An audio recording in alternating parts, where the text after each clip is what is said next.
Assalamualaikum warahmatullahi wabarakatuh. Kami, pelajar PPIS Hempi 2328 dari Unit Bahasa Melayu 3 akan membentangkan tugasan 2 bagi subjek BMMMB 1134 Keterampilan Berbahasa. Berikut merupakan senarai ahli kumpulan kami. Yang pertama, Muhammad Rahaizat. Yang kedua, Ikhwan Irfan. Yang ketiga, Siti Nur Zahira. Dan yang terakhir sekali, Siti Nur Aina Natasha. Baiklah, berikut merupakan isi kandungan yang terdapat dalam video kami. Yang pertama ialah pengenalan. Yang kedua ialah elemen keterampilan berbahasa dari aspek. Yang pertama, aspek mendengar, aspek bertutur, aspek membaca dan aspek menulis. Yang ketiga ialah rumusan.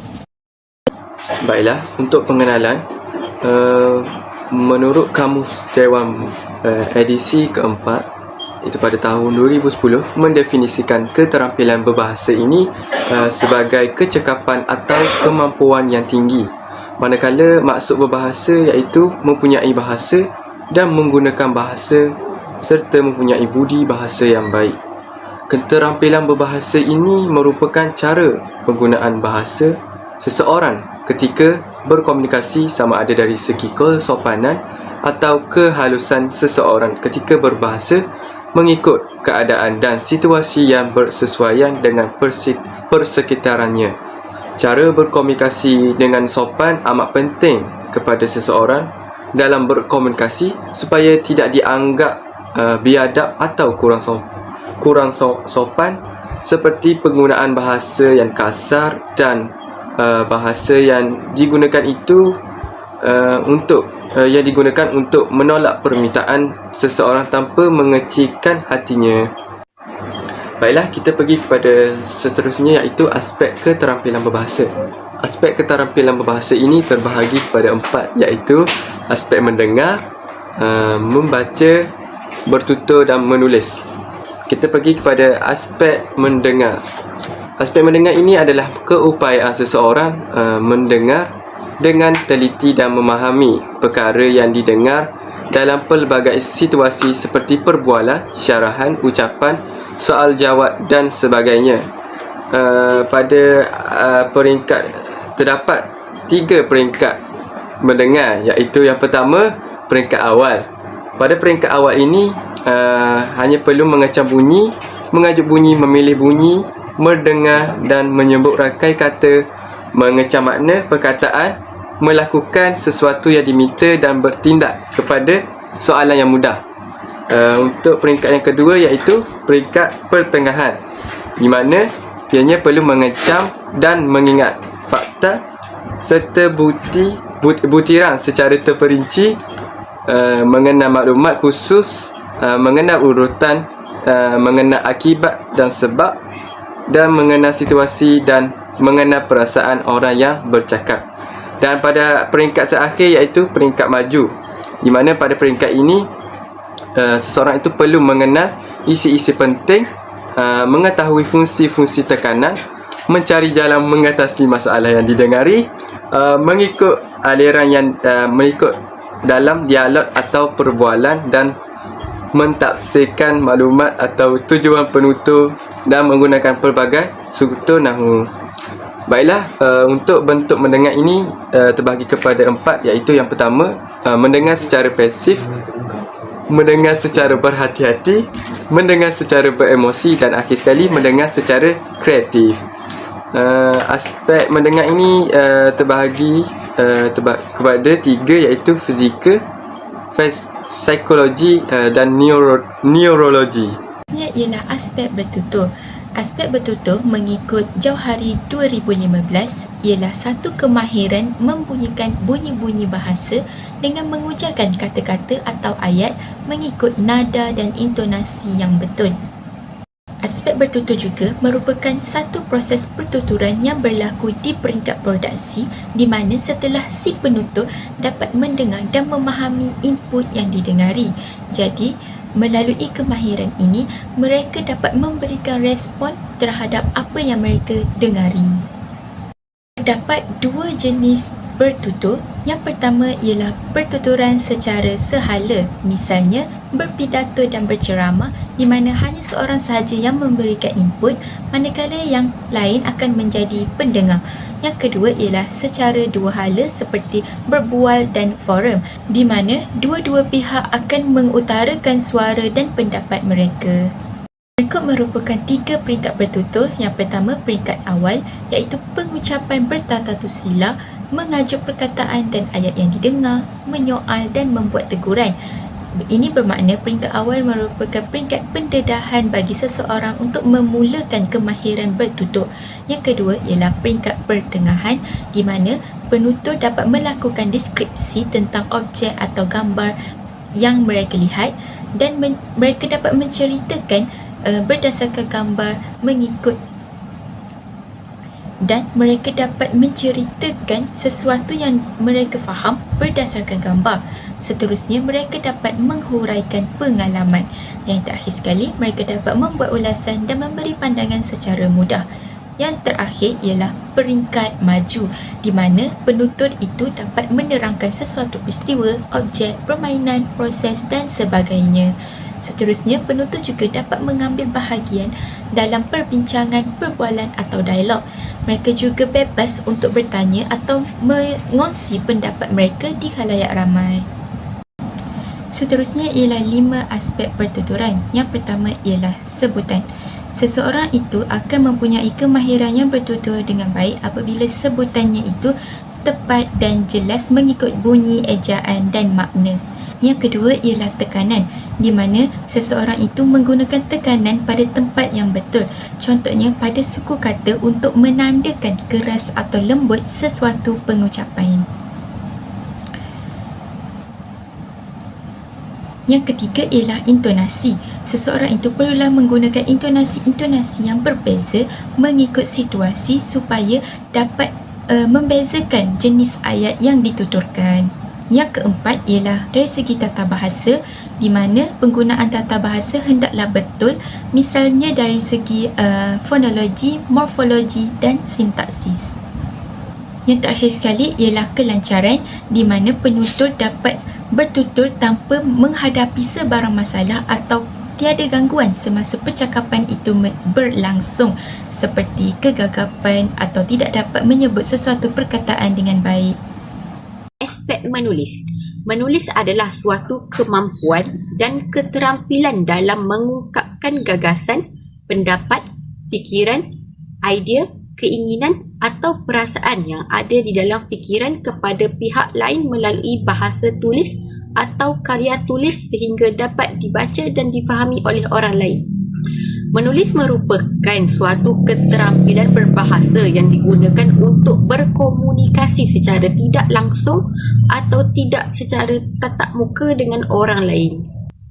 Kemahiran menulis menggabungkan aspek-aspek visual, motor dan keupayaan membentuk konsep-konsep. Untuk menguasai aspek menulis, seseorang perlu menguasai 3 peringkat dalam menulis iaitu pra-menulis, mekanis dan mentalis. Pra-menulis merupakan aktiviti yang dilakukan sebelum dapat menulis huruf dengan betul dan kemas. Latihan otot dan jari serta koordinasi tangan dan mata diberikan. Seterusnya, mekanis. Murid-murid diajar menguasai kemahiran membentuk huruf besar dan kecil, menguasai kemahiran menulis huruf perkataan dan ayat. Latihan membentuk bulatan dan garis lurus serta lambang tulisan dengan cara yang betul. Akhir sekali, mentalis. Mentalis dikuasai setelah murid mendapat kelahiran mekanis. Banyak melibatkan mental. Mentalis juga memerlukan latihan mengeluarkan perasaan, kehendak, pendapat yang asli dari pemikiran sendiri. Penulisan dalam bentuk mentalis ini biasanya ditulis menggunakan fikiran sendiri tanpa merujuk sebarang rujukan yang lain.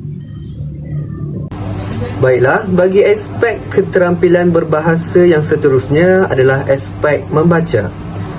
Hal ini kerana membaca ini merupakan suatu proses di mana individu tersebut mampu untuk memindahkan tulisan kepada suara.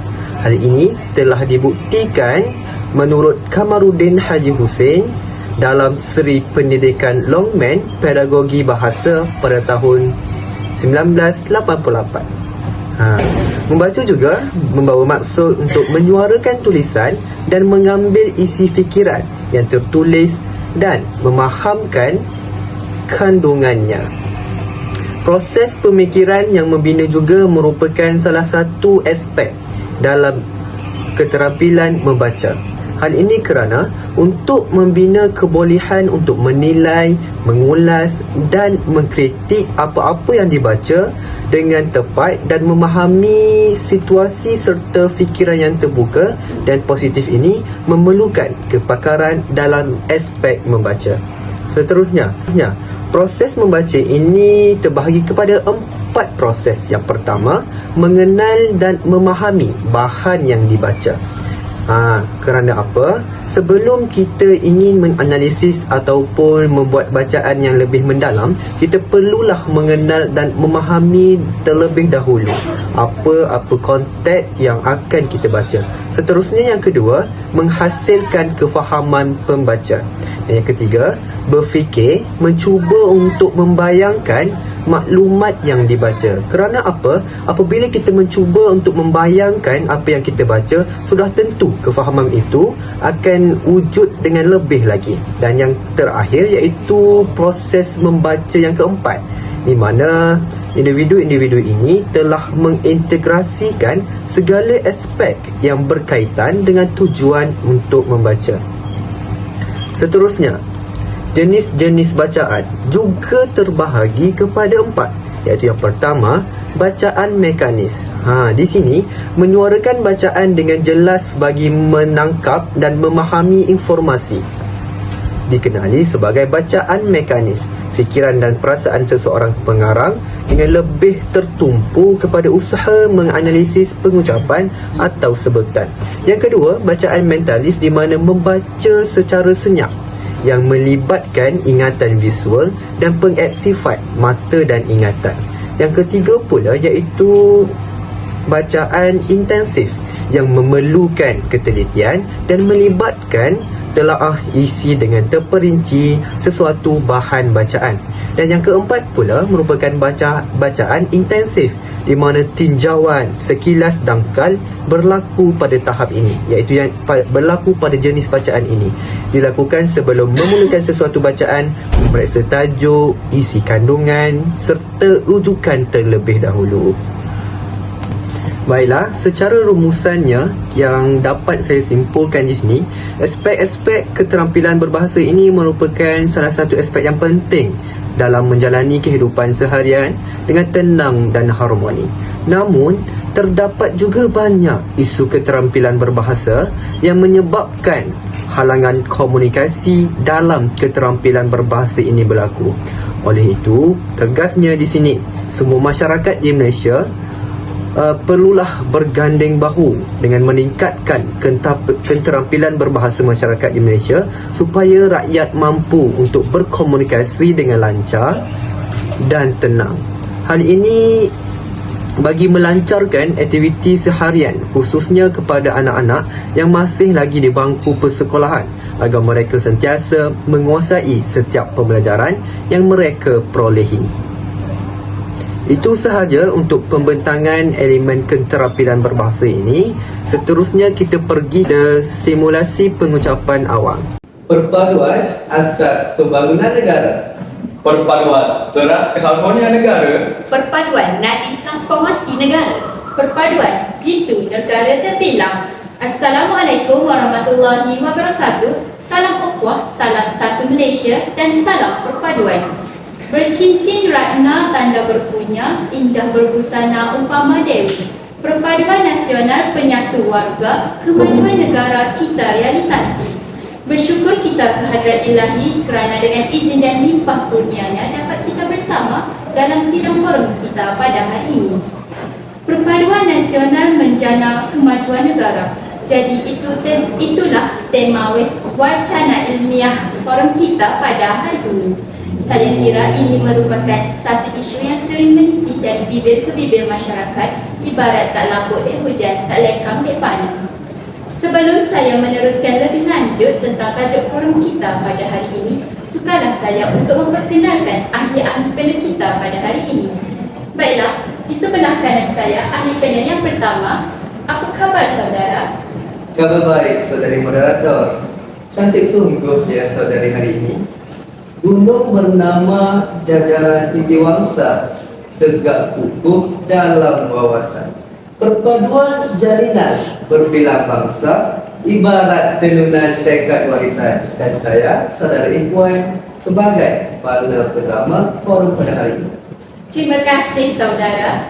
Baiklah, kita teruskan kepada saudaranya sebelah saya, manis molek senyumannya. Apa khabar saudari? Khabar baik saudari. Seperti saudara panel pertama yang berpantun, saya juga ingin berpantun. Pohon jambu tidak berduri, tumbuh dekat bunga melati. Izinkan aku memperkenalkan diri, semoga bisa menyentuh hati.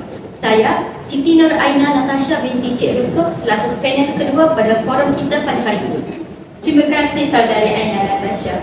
Baiklah, kita pergi kepada panel kita yang terakhir. Nampak tersipu malu, tetapi saya percaya beliau petah berkata-kata. Silakan saudara. Terima kasih saudara moderator. Pantun sudah, izinkan saya untuk menyanyikan. Sopan santun anak Melayu, senyum terukir bila disapa. Kata orang tak kenal maka tak cinta, tapi bila dah kenal jangan jatuh cinta. Saya Muhammad Rohaizat bin Muhammad Rafi, sebagai panel yang ketiga untuk forum kita pada hari ini. Baiklah, terima kasih dan selamat datang saya ucapkan kepada ketiga-tiga ahli panel. Oh ya, tidak saya lupa adat bangsa Madani untuk memperkenalkan diri sebelum memulakan bicara. Jadi saya Siti Nur Zahira selaku moderator anda untuk sidang forum pada hari ini. Editorial Economist pada tanggal 11 April 2023 mengatakan bahawa dalam abad ke-21, pembangunan sesebuah negara tidaklah bergantung hanya kepada senjata ataupun cip-cip elektronik semata-mata, malah memerlukan perjuangan masyarakat dalam mempertahankan khazanah sesebuah negara itu. Jadi, perpaduan merupakan salah satu khazanah yang perlulah kita perjuangkan. Jadi sebelum saya menyimpang lebih jauh, saya akan mengupas sedikit tentang definisi perpaduan. Perpaduan dapat didefinisikan sebagai satu medium untuk menyatukan sesebuah kelompok bagi membentuk satu identiti yang kukuh. Perpaduan juga merupakan satu proses toleransi dan kerjasama antara kalangan dan etnik yang berbeza bagi mencapai satu matlamat bersama secara jujur dan ikhlas. Mantan Perdana Menteri iaitu Tun Dr. Mahathir Mohamad pernah berkata, manusia yang lemah sekalipun jika bersatu sesungguhnya akan dapat menggoncangkan dunia.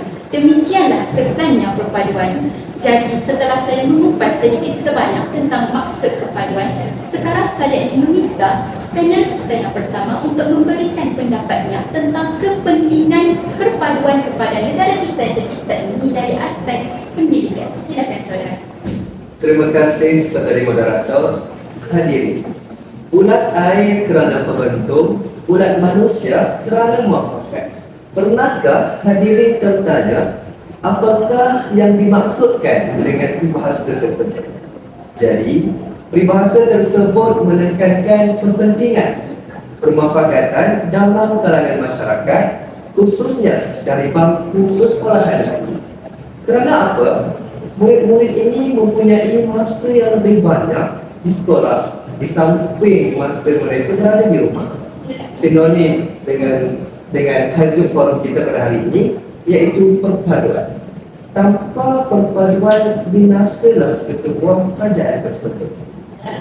Namun begitu, perpaduan ini susah untuk dicapai disebabkan oleh segelintir masyarakat yang tidak memberikan kerjasama dalam usaha kerajaan untuk memberi masyarakat yang bersatu. Namun, perkara menjadi lebih parah apabila segelintir masyarakat ini yang memandang secara enteng tentang kepentingan perpaduan. Jadi saya rasa perpaduan ini membawa banyak kepentingan kepada masyarakat, khususnya mereka yang berada di bangku persekolahan. Itu saja. Kembali kepada saudari moderator. Terima kasih saudara atas ucapan yang begitu bernas ya. Baiklah, kita teruskan kepada panel kita yang kedua, iaitu apakah kepentingan perpaduan dari aspek sosial. Terima kasih saudari moderator. Perpaduan dari segi sosial adalah penting kerana ia adalah landasan bagi masyarakat yang harmonis. Lebih-lebih lagi negara kita yang mempunyai pelbagai bangsa dan agama. Perpaduan yang kukuh dapat meminimalkan konflik dari pelbagai sudut seperti konflik masyarakat, keagamaan dan lain-lain lagi. Perpaduan masyarakat dalam sosial mendorong kesejahteraan bersama dengan perkongsian sumber daya secara adil dan memberikan akses yang sama terhadap layanan dan peluang sehingga meningkatkan kesejahteraan negara. Selain itu, perpaduan masyarakat dapat menguatkan politik. Masyarakat yang bersatu memiliki kekuatan yang lebih besar untuk menuntut hak-hak mereka yang mempengaruhi kebijaksanaan yang mencerminkan kepentingan bersama. Akhir sekali, penghargaan terhadap kepelbagaian agama. Perpaduan yang kuat akan saling menghargai dan menghormati terhadap perbezaan antara kepercayaan dan keagamaan masing-masing. Dengan itu tidak akan berlaku pertelingkahan antara kaum. Itu saja dari saya. Kembali kepada saudari moderator. Terima kasih saudari atas perubahan yang diberikan. Saya kira kepelbagaian etnik dan budaya di Malaysia dapat dijadikan satu titik tolak bagi membentuk perpaduan. Jadi kita teruskan kepada panel kita yang terakhir tentang kepentingan perpaduan dalam aspek politik. Silakan saudara. Baiklah, terima kasih saudari moderator. Tekan di sini saya ingin menyatakan bahawa perpaduan kaum amat penting dalam aspek politik. Kenapa saya katakan begitu? Hal ini demikian kerana kestabilan politik mempengaruhi dalam setiap jabatan yang mempunyai perbezaan kaum. Hal ini amat perlu untuk menjaminkan keutuhan sistem pentadbiran negara kita di Malaysia. Fungsi pentadbiran negara perlu dilaksanakan secara sistematik kerana banyak negara luar yang gemar berurusan dengan pemimpin Malaysia. Impak positif yang berlaku ialah negara Malaysia dapat melebarkan ruang lingkup jalinan persahabatan dan perdagangan bagi mencakupi arena global. Umpamanya, kestabilan politik di Johor telah memberi keyakinan kepada pelabur-pelabur asing untuk melabur di Malaysia bagi membangunkan wilayah pembangunan Iskandar. Oleh itu, perpaduan kaum yang telah menyumbang ke arah kestabilan politik ini memberi pulangan yang lumayan kepada Malaysia. Bak kata pepatah Melayu, wujud dicipta ulang mendatang, kerana kedua-duanya memberikan faedah kepada Malaysia. Saya serahkan kembali kepada saudari moderator. Terima kasih saudara atas idea yang dilontarkan sebentar tadi. Jadi demikianlah kepentingan-kepentingan perpaduan berdasarkan beberapa aspek. Seterusnya saya mengalih perbincangan kita kepada jika kita ingin membentuk sesuatu perpaduan, kita perlulah mengenal pasti apakah faktor terbentuknya perpaduan itu daripada akar umum. Jadi saya meneruskan perbincangan kita pada hari ini dengan ahli panel kita yang pertama. Apakah faktor yang boleh membentuk perpaduan negara? Silakan saudara. Terima kasih saudari. Saudari, selepas negara kita mencapai kemerdekaan, sistem pendidikan di Malaysia telah banyak berkembang. Namun, tidak untuk sistem yang regular yang masih wujud sehingga kini. Contohnya, wujud sekolah untuk setiap bangsa yang dominan di Malaysia, iaitu sekolah Brunei, Cina dan Melayu. Sistem yang dilaksanakan ini telah memecah belahkan masyarakat. Malah, sejak mereka di bangku persekolahan lagi, sudah wujudnya jurang perkauman ini yang jelas memberikan kesan negatif kepada negara. Hal ini disebabkan oleh sistem pendidikan yang diamalkan tidak menyatu padukan rakyat. Oleh itu, saya berpendapat bahawa sektor pendidikan ini perlulah memainkan peranan sebagai nadi penggerak sektor pendidikan untuk mendidik semua bangsa ini, terutamanya arti sebenar-benarnya perpaduan sinonim dengan persis peribahasa menentu bunuh biarlah dari rebusnya. Sebelum saya menghabiskan maudu bicara saya harapkan sistem sekolah bilik ini tidak memecah belahkan antara kita pada Tuhan. Itu saja saudara. Terima kasih saudara. Semoga harapan beliau tidaklah sekadar harapan ya. Baiklah, kita teruskan kepada saudari Aina Natasha. Silakan saudari melontarkan idea tentang faktor bagi membentuk perpaduan dalam aspek sosial. Terima kasih saudara. Terdapat beberapa faktor yang menyebabkan kekurangan perpaduan dalam masyarakat. Faktor yang pertama berlaku diskriminasi dan ketidakadilan antara masyarakat, terutamanya berlakuan tidak adil dan diskriminasi terhadap kelompok-kelompok tertentu, terutamanya golongan minoriti seperti kaum-kaum di Sabah dan Sarawak. Hal ini akan menyebab berlakunya ketegangan sosial dan merosak ikatan antara anggota masyarakat. Golongan-golongan minoriti ini tersebut akan berasa terpinggir dan diabaikan dalam masyarakat di Malaysia. Dengan itu, perbuatan tersebut akan mencecaskan hubungan antara kaum dengan kaum. Kemudian, faktor yang menyebabkan kerenggangan perpaduan adalah ketidakmampuan berkomunikasi. Kurangnya komunikasi yang efektif antara kelompok masyarakat. Sebagai contoh, terdapat perbezaan slang dan dialek sendiri. Sebagai contohnya, bangsa Cina ini berbahasa Melayu, mereka mempunyai dialek sendiri. Jadi, terdapat perbezaan antara slang percakapan bangsa Melayu dan bangsa Cina. Jadi, ketidakmampuan berkomunikasi secara efektif dalam masyarakat dapat memperburukkan keadaan seperti berlakunya ketegangan apabila mereka mendiskriminasi kaum dalam berkomunikasi. Itu saja dari saya. Terima kasih saudari atas lontaran idea yang diberikan sebentar tadi.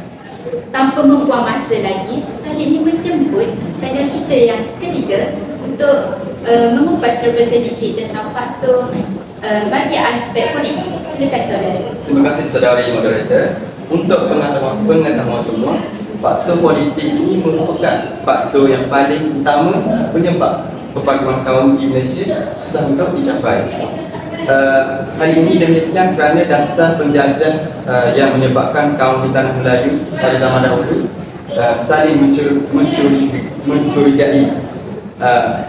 Contohnya, dasar penjahat dan perintah British yang menyebabkan ketidakpuasan hati dalam kalangan orang Melayu.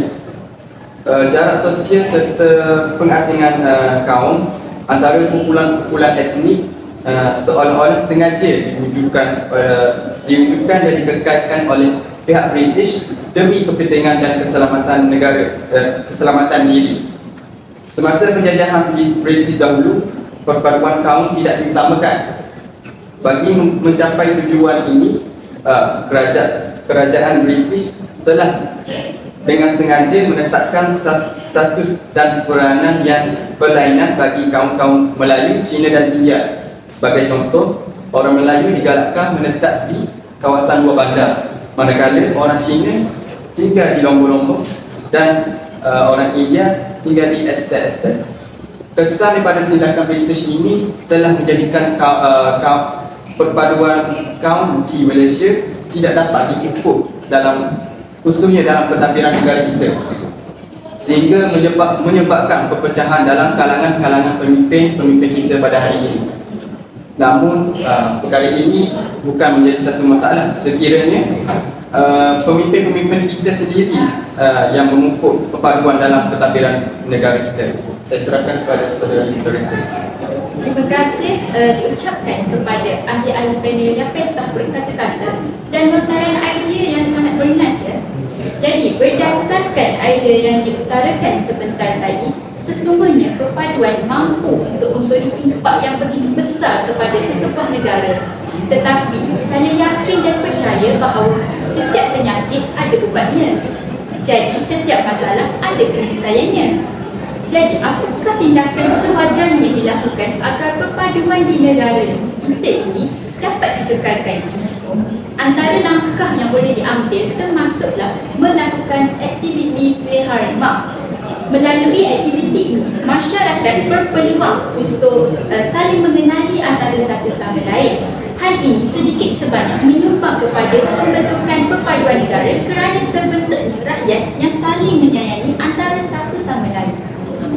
Seterusnya, pihak kerajaan juga perlulah memainkan peranan dengan menyuntik semangat kepada rakyatnya melalui kempen-kempen atau social media. Ya. Jadi, penggemblengan minhaj daripada pelbagai pihak ini seharusnya dititik beratkan bagi membentuk negara yang aman dan damai. Pengayuh sudah di tangan, perahu pun sudah di air. Jadi fikir-fikirkanlah dan jangan berhenti berfikir. Usah menepuk dada menahan selera, tetapi bukalah minda dan memikirkan tentang negaramu Malaysia. Jadi saya kira itu sahaja forum kita pada hari ini. Segala kesalahan sesungguhnya datang daripada kami dan segala kebaikan itu sesungguhnya datang daripadanya. Saya sudahi forum kita pada hari ini dengan wabillahi taufiq wal hidayah. Wassalamualaikum warahmatullahi wabarakatuh.